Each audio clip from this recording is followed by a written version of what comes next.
பட்டப்பகலில்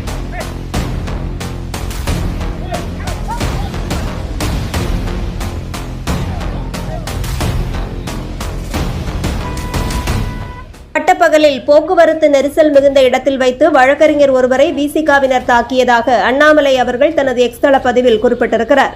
தன்னை மோதியதாக ஒரு கார் ஓட்டுநரை அந்த வழக்கறிஞர் கேள்வி கேட்டதற்காக அவர் தாக்கப்பட்டிருக்கிறார். அந்த காரில் திருமாவளவன் அவர்கள் இருந்ததும் குறிப்பிடத்தக்கது. இந்த நிலையில் இந்திய தலைமை நீதிபதி மீதான தாக்குதலை கண்டித்து ஒரு போராட்டத்தில் இருந்து திரும்பி வந்த நிலையில் தனது சொந்த கட்சியினர் ஒரு வழக்கறிஞரை தாக்குவதை கூட தடுக்க முடியாத நிலையில் திருமாவளவன் இருப்பதாக அண்ணாமலை அவர்கள் சுட்டிக்காட்டியிருக்கிறார். இதையை பத்தி திருமாவளவன் ஒரு பேச்சு பேசுறாரு. என்ன, உங்க தொண்டர்களை போய் பார்க்கல, ஒரு வருத்தம் தெரிவிக்கல, இறங்கி மன்னிப்பு கேட்கலன்னு. நீங்க கார் உள்ளே இருக்கீங்க. நான் ஒரு வழக்கறிஞர், என் சகோதரன் துரத்திருக்கீங்க, அவரை கொலை முயற்சி பண்ற அளவுக்கு வந்திருக்கீங்க. நீங்க இறங்கி, உங்களுக்கு தலைமை பண்பு இருக்கா? நீங்க அவரை மன்னிப்பு கேட்டீங்களா? இறங்கி அவர் நல்லா விசாரிச்சீங்களா? உங்க தொண்டர்களை தடுத்து நிறுத்திங்களா? உங்க முன்னாடி நடந்தது இல்ல, அந்த பீச் ரோட்ல நடந்த போது நீங்க இல்ல, ஆனா இப்ப உங்க முன்னாடி நடக்குது.